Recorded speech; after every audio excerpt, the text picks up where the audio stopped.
오늘 사도행전 8장 26절부터 40절의 말씀 가지고 만남에서 기쁨까지라는 제목으로 하나님의 말씀 선포하도록 하겠습니다. 오늘 본문 보면 하나님의 사람이 하나님의 사자가 빌립에게 이렇게 이야기합니다. 예루살렘에서 어디까지 가라고 그럽니까? 가사까지 가. 그 모든 역사를 통하여 하나님이 일하실 거다. 여러분, 오늘 성경에 보면 두 인물이 등장을 해요. 하나는 빌립이고 하나는 에디오피아 여왕 간다게의 내시가 등장을 합니다. 어버이 주일입니다. 5월은 가정의 달이라고 이야기합니다. 명절 다음으로 지출이 많은 달이 5월이에요. 어린이는 어린이대로 선물을 사달라고 그러고 부모님은 부모님 이 용돈을 달라고 하지 않지만 암묵적인 합의 안에서 용돈을 드리게 되고, 중간에 이제 저희처럼 낀 세대는 아무것도 없어요. 어린이날 선물은 사줬는데 애가 편지 한 통 써왔더라고.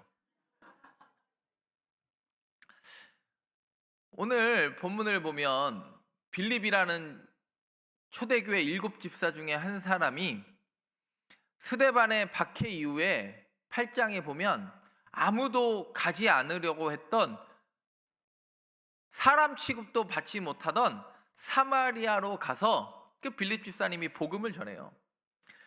가서 회심이 일어나고 뭐가 일어납니까? 병든 자가 나음을 받고 막 놀랍게 역사가 일어나는데, 갑자기 오늘 26절에 보면 빌립아 너 일어나서 내가 가라는 대로 가라. 그랬더니 가는데 그 길은 뭐라 그래요? 광야라고 표현할 정도. 너 쉬운 길 아닌데 내가 말하는 대로 가. 근데 빌립이 말없이 순종하고 가요. 그리고 또 다른 사람, 에디오피아 간다게의 국고를 맡은 내시, 이름도 등장하지 않은데 이미 부와 명예는 가질 만큼 가졌어요. 근데 성전에는 들어가요, 못 들어가요? 정답. 오늘 한 주 걸러뛰고 왔더니 정답을 준비해 왔어요. 여러분, 넷이라는 말이 오늘 26절부터 40절에 몇 번 계속 반복적으로 등장하냐면 5번이나 반복적으로 등장을 해요. 신명기 23장에 보면 고환이 상한 자나 고자는 하나님의 총회에, 그러니까 성전에 들어갈 수 없다고 이야기해요. 근데 에디오피아가 예루살렘에서부터 한 2,500km 정도 떨어져 있어요. 직선거리로 한 2,000km니까 실제로 뭐 바로 올 수는 없으니까 뭐 건너서 최소 왕복 4개월에서 6개월 걸리는 길 왔는데, 이 에디오피아 내시는요 아마 성전 위에 이방인의 뜰까지밖에 갈 수 없었을 거예요. 근데 매일 성경을 펴서 읽는데 성경은 해석되지 않고 성전은 들어갈 수 없으며 자기가 내시이고 이방인이라는 한계를 분명히 느꼈을 겁니다. 근데 오늘 성경은 이야기합니다. 오늘 그 광야의 길을 걷는 빌립 앞에서, 그리고 내가 이 먼 길을 오는 것이 맞는가, 여전히 왜 나에게 해석되지 못하는 질문이 존재하는가 묻는 빌립 앞에서, 그리고 또 어디로 가야 할지 몰라 하는 그 빌립, 좀 전에는 넷이었죠. 빌립 앞에서 오늘 성경은 대답합니다. 하나님이 그 모든 것을 이루시는 분이었음을 오늘 성경이 증명합니다. 한번 따라해 보겠습니다. 하나님이 주도하신 만남. 오늘 26절을 한번 보겠습니다. 오늘 본문 26절 시작. 주의 사자가 빌립에게 말하여 이르되 일어나서 남으로 향하여 예루살렘에서 가사로 내려가는 길까지 가라 하니 그 길은 광야라. 빌립은 가고 싶지 않았을 거예요. 예루살렘에서 힘들게 자기 동료 스데반이 죽는 걸 보고 아무도 가지 않으려고 했던 사마리아 가서 우리로 말하면 개척교회 열었더니 하나님이 흥왕케 하셨지 않습니까? 흥왕케 하시고 막 치유도 일어나고 회심도 일어나고 그 길을 떠나고 싶지 않았을 거예요. 근데 오늘 이야기합니다. 주의 사자가 말하여 이르되 일어나 가라 그래요. 근데 꽃길이래요, 광야래요? 그 길은 광야라. 광야길을 가려고 마음 먹고 다시 그 말에 순종해서 일어나 갑니다. 근데 그 광야의 길을 걷는데 누구를 만나냐면 에디오피아 간다게의 국고를 맡은 내시를 만나요. 그러니까 내가 갈 길은 광야니까 나는 내 길 가려고 하는데 옆에 벤치 옆에 붙어라 그런 얘기가 들려요.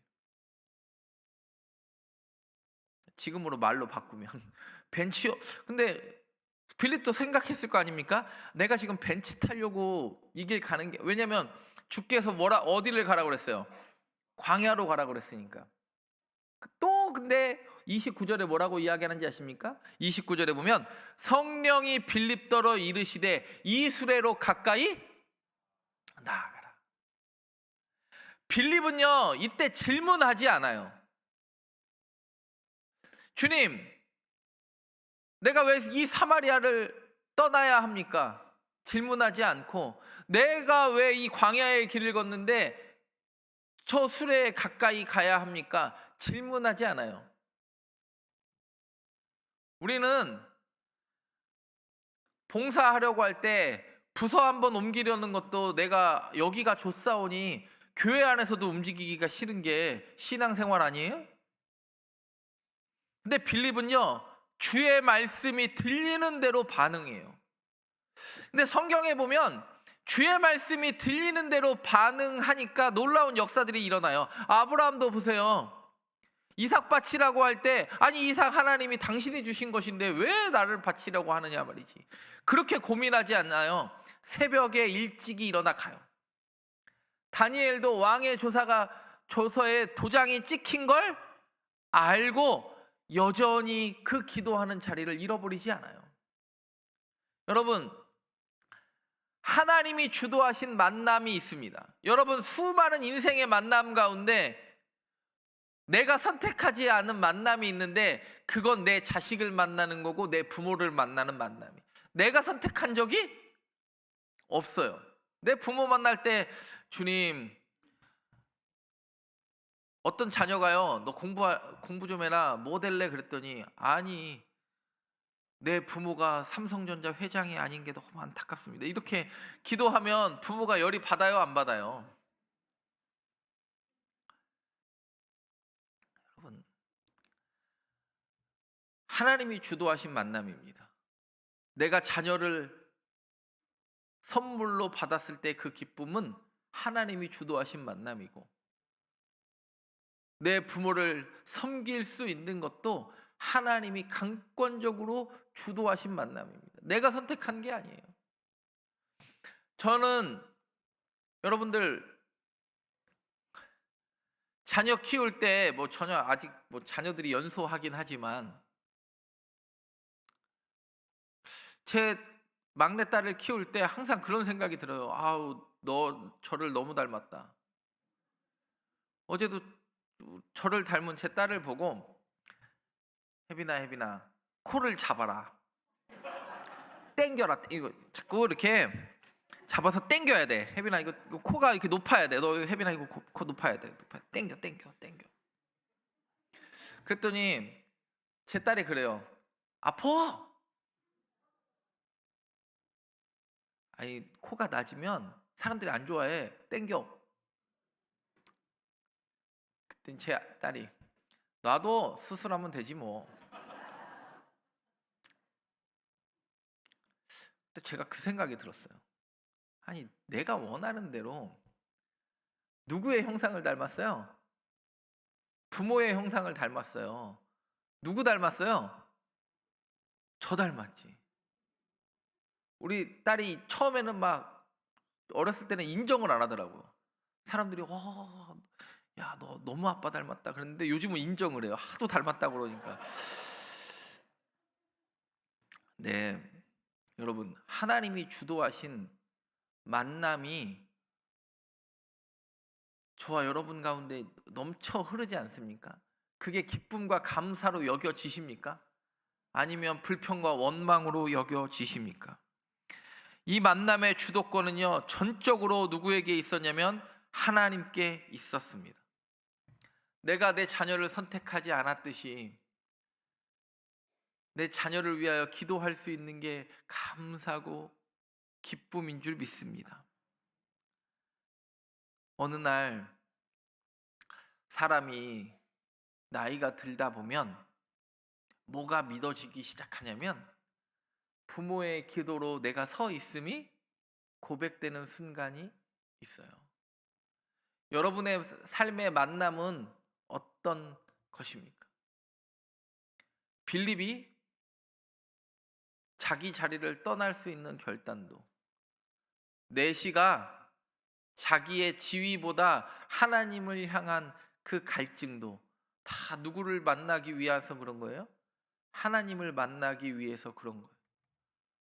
내 인생의 가장 큰 행복은 이 어버이 주일에 하나님을 내가 깨달아 아는 것이고 내 부모와 내 자녀를 선물과 같이 주신 것이 가장 복된 만남인 줄 믿습니다.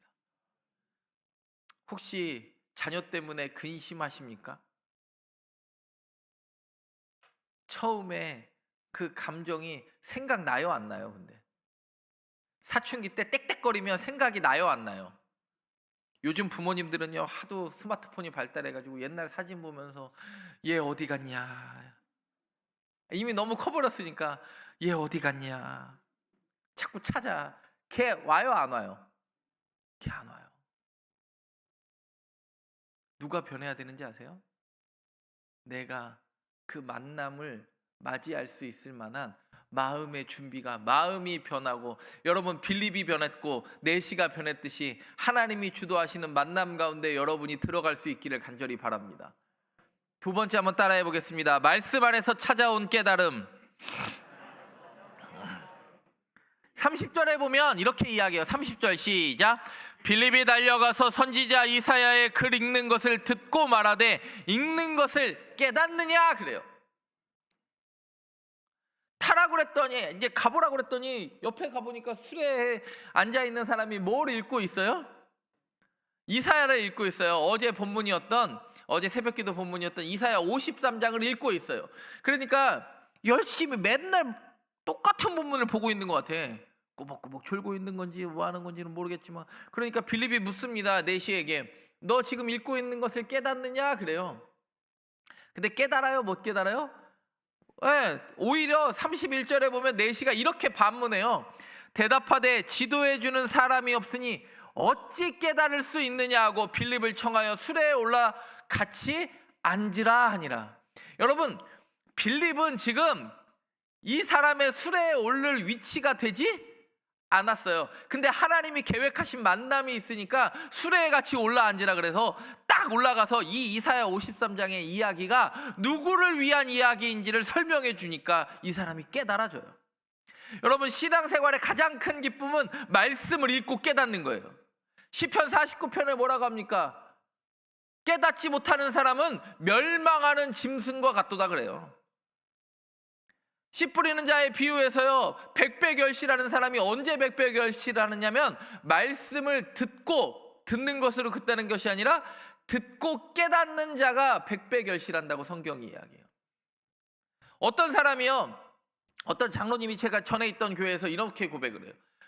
제가 어렸을 때부터 교회를 다니고 그냥 열심히 봉사했더니 장로가 됐는데 하나님을 잘 모르겠대. 성경도 잘 모르겠대. 왜요? 그냥 그 자리에 앉아서 열심히 봉사만 했더니 사람들이 인정해주고 장로되고 권사되고 안수집사 됐는데, 여러분, 목사 됐다고 성경 잘합니까?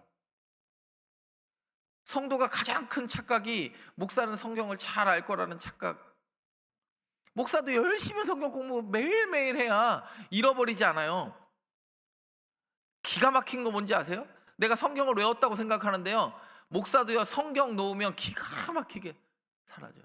주의 말씀은 내 발의 등이요 내 길의 빛이라는 건 끊임없이 내가 말씀을 묵상해야 목사의 지경도 넓어지고 저와 여러분의 신앙의 지경도 넓어지는 거예요. 우리는 어떤 직분을 위해서 이 길을 달려가는 게 아니에요. 하나님의 말씀의 깊이와 높이와 넓이가 넓어지는 건 내 직분이 그걸 증명하는 게 아니라 여전히 하나님 앞에 부족한 자임을 깨달아 아는 자가 말씀 붙잡고 씨름하는 거예요. 그 장로님이 저한테 그런 얘기를 하더라고요. 어느 순간에 장로가 되니까 내가 이걸 모른다는 게 부끄러워서 질문도 못하겠더라, 그런 얘기를 해요. 왜요? 사람들은 뭐라고 자기를 생각하니까, 안다고 생각을 하니까.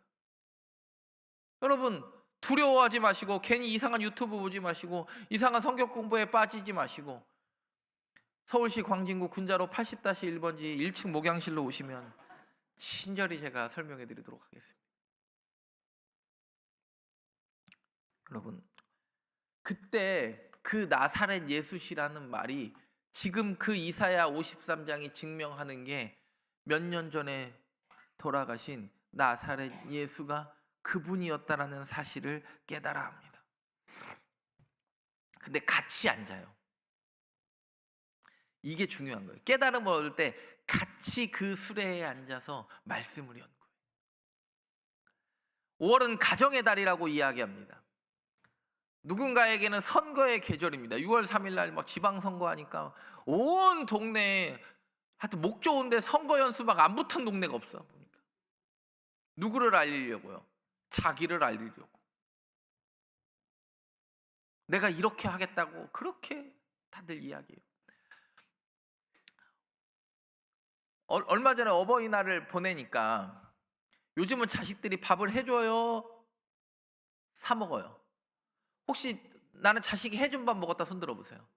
다 사 먹었어. 왜요? 쉽게 하려고.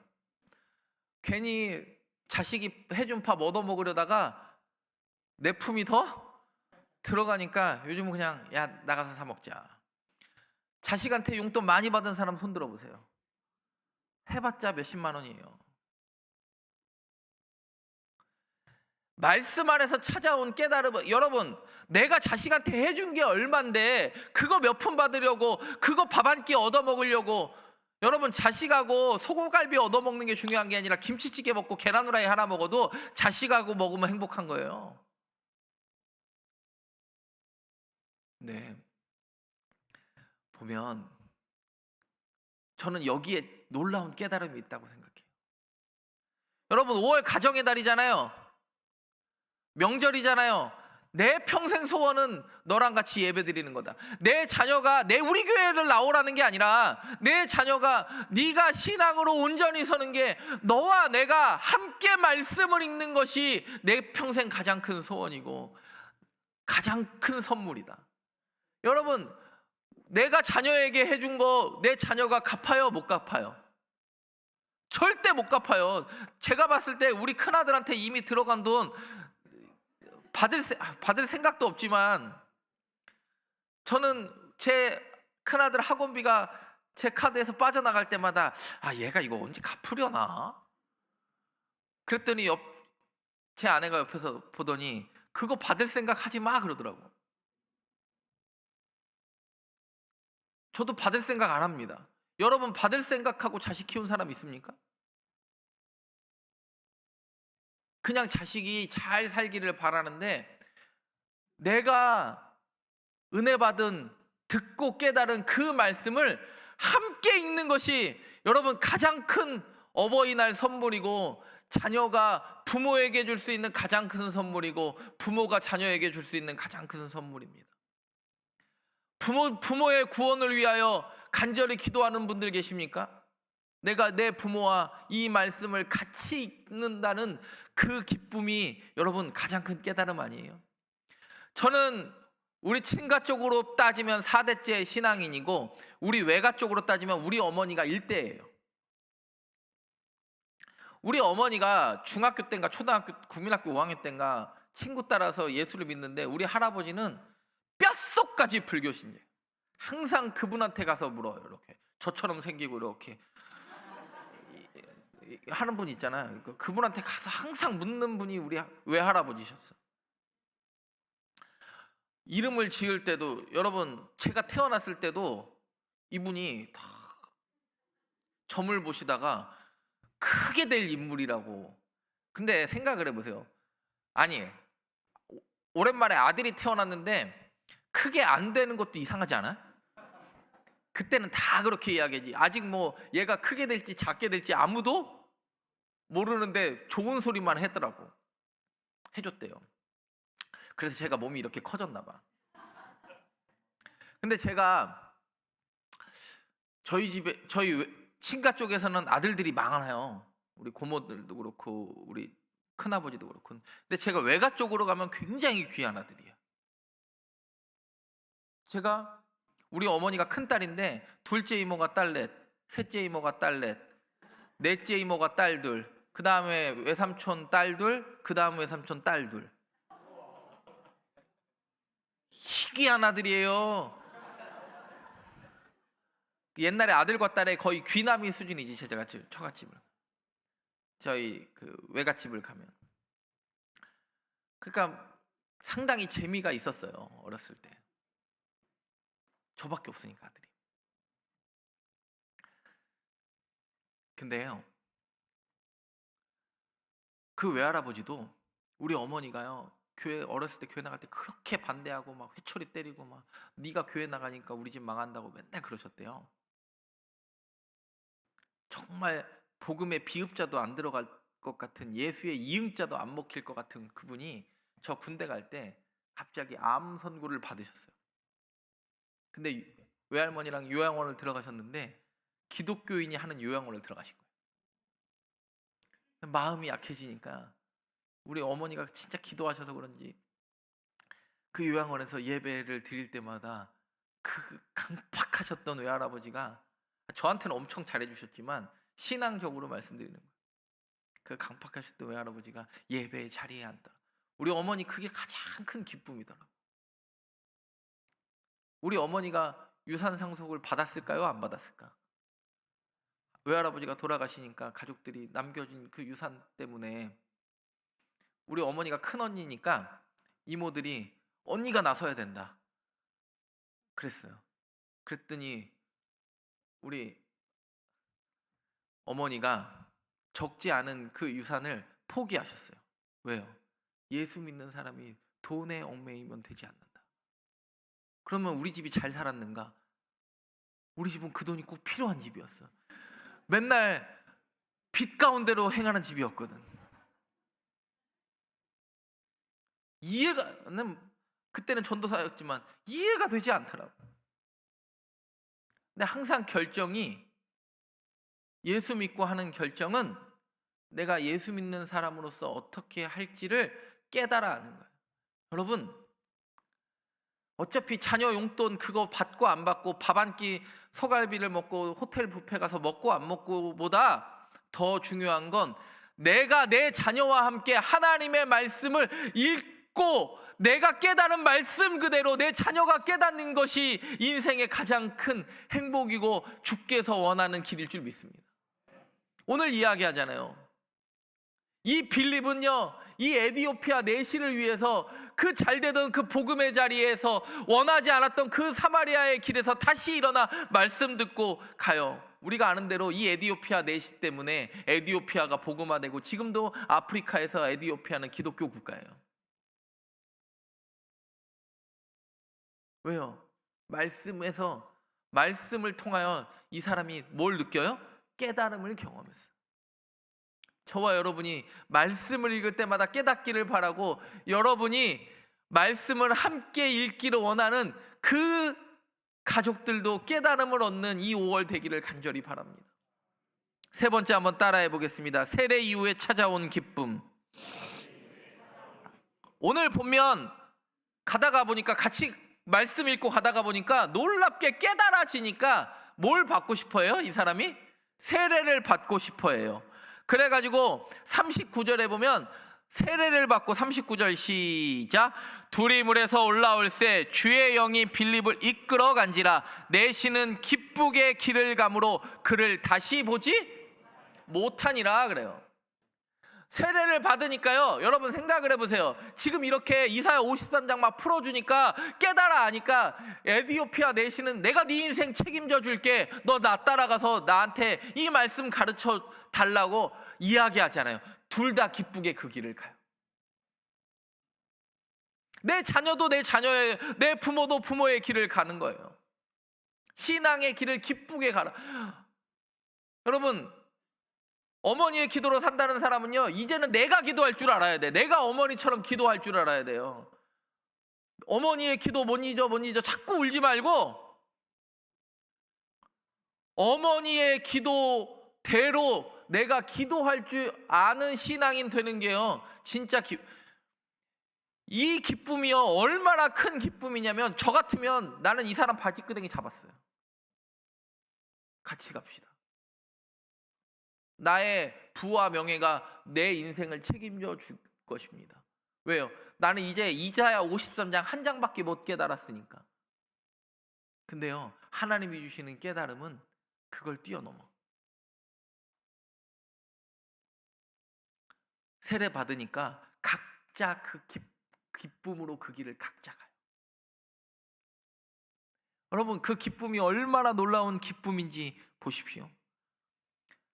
에디오피아 내시가 혼자 있어도 그 기쁨이 있어요. 원래 가끔 보면, 저는 어렸을 때부터 여자들이 좀 이해가 안 됐던 게, 아니 여자들은 이렇게 화장실 갈 때도 이렇게 둘이 있으면 같이 가자 그래. 왜 같이 가자 그러는 거예요? 안 들어가봐서 모르겠지만, 혼자 가는 게 익숙해요? 같이 가는 게 익숙해요? 같이 가는 게 너무 좋은데, 주께서 주시는 기쁨이 있으면 혼자 그 길 가도 외롭지 않아요. 우리는 그런 생각을 해요. 내가 이 길을 갈 때 내가 이 길 가는 게 맞는가? 그리고 꼭 누구랑 비교해요? 남이랑 비교해요. 아니 쟤는 저거밖에 못하는데 나는 이 정도만 하면 아유 됐지. 주께서 주시는 기쁨이 있을 때는요, 혼자 가도 외롭지 않은 기쁨. 그리고 멀리 가도 힘들지 않아요. 다시 2500km를 돌아가려고 생각을 해보세요. 근데 이 깨달아진 기쁨으로 말미암아 세례받고 하나님의 뜻을 깨달아 하니까 기뻐요. 그리고 마지막으로 그 기쁨은요, 흘러가는 기쁨. 나만 그 기쁨을 누린 거예요? 이 내시가 에디오피아의 복음화를 이루는 도구로 사용돼요. 유세비우스라는 교회 사가가 이렇게 이야기합니다. 이 내시가 에디오피아와 아프리카 선교에 주춧돌을 놓았다. 여러분, 하나님이 놀랍게 일하시지 않습니까? 그게 하나님의 일하시는 방법이에요. 기쁘니까요. 40절에 보면 이렇게 이야기합니다. 40절에 시작. 빌립은 아소도에 나타나 여러 성을 지나다니며 복음을 전하고, 여러분, 에디오피아 내시도 혼자 가고 멀리 가고 가는 길도 두렵지 않은 길 가고, 빌립도 자기의 사명을 여전히 잃어버리지 않은 그 기쁨으로 에디오피아 내시 만나가지고 이 부자와 내가 한번 팔자 한번 고쳐버리라가 아니라, 여전히 주께서 말씀하신 음성이 깨달아진 후에 또렷이 들리니까 또 여러 성을 다니며 아소도를 지나 가이사랴까지 멈추지 않고 가요. 만남에서만 끝나는 게 아니라 그 만남이 깨달음과 기쁨까지 이르는 여정으로 하나님께서 만들어 주십니다. 저와 여러분의 삶의 여정이 그런 여정 되기를 간절히 바랍니다. 여러분, 사도 바울이 빌립보서에서 4장에서 나는 기뻐하고 그래서 빌립보서를 기쁨의 서신이라고 하는데, 사도 바울이요 뒤돌아보면 기쁠 이유가 하나도 없어요. 자기 여전히 감옥에 있습니다. 그리고 빌립보는요 자기를 감옥에 가두었던 곳이고, 생각해보면 억울함과 도끼만 남았을 것 같은데, 예수 만나고 깨달음의 기쁨은요 그걸 뛰어넘어요. 인간의 생각을 뛰어넘습니다. 5월은 가정의 달이라고들 이야기합니다. 어린이날도 있고요, 어버이날도 있고, 스승의 날도 있고, 성년의 날도 있고, 청소년의 날도 있고, 뭐 이렇게 무슨 날이 많은지 모르겠어요.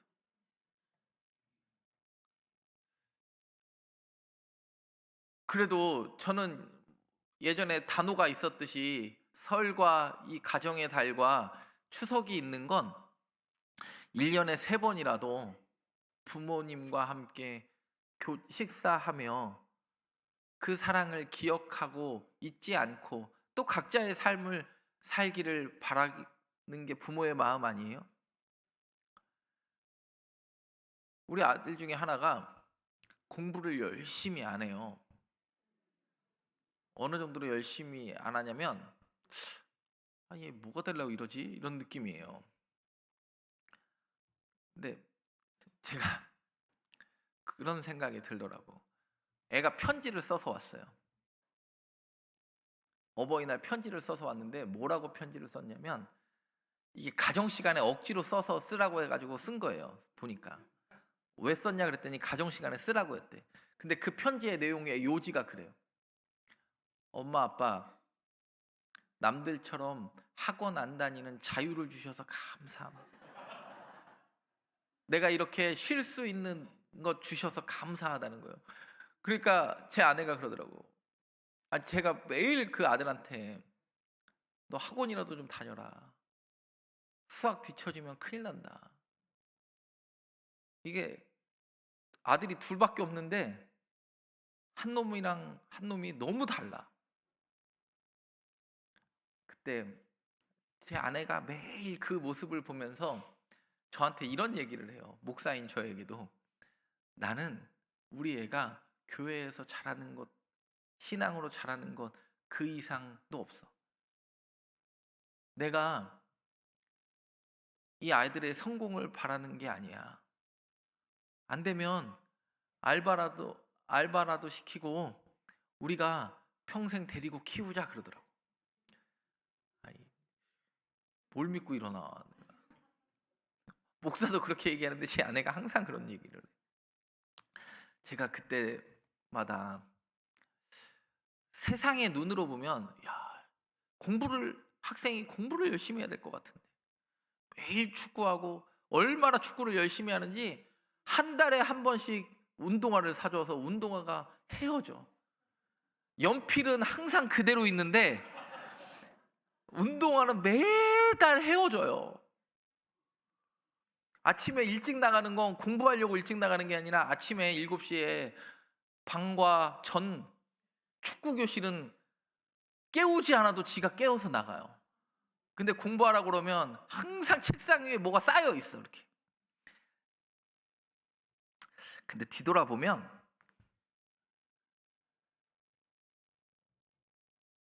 부모의 욕심이요 한도 끝도 없는 것 같아요. 내 자녀가 신앙도 잘 했으면 좋겠고 공부도 잘 했으면 좋겠고 사람 구실도 잘 했으면 좋겠어요. 근데 우선순위가 바뀌어 있으니까 지금 나이 들어서 잡으려고 하니까 잡혀요, 안 잡혀요? 그래서 마음을 항상 저도 참을인 잔을 여러 번 새기면서 제 아들에게 이렇게 이야기합니다. 마음껏 놀아라.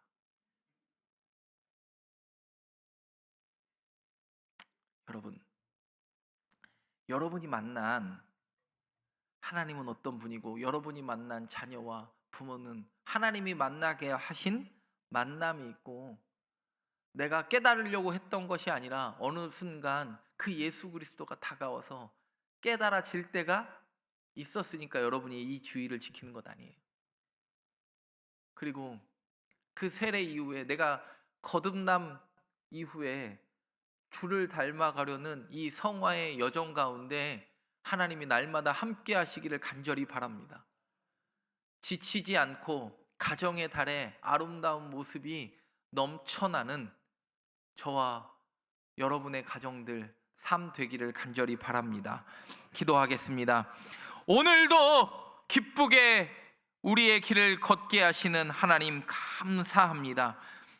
기쁘게 이 길을 걷게 하시고 하나님이 주도하신 만남과 하나님이 깨닫게 하시는 깨달음과 주께서 주시는 기쁨이 지속되어 혼자 걸어도 먼 길을 가도 주의 복음 들고 걸어갈 수 있는 삶의 여정 되게 하여 주옵소서. 예수님의 이름으로 기도드립니다. 아멘.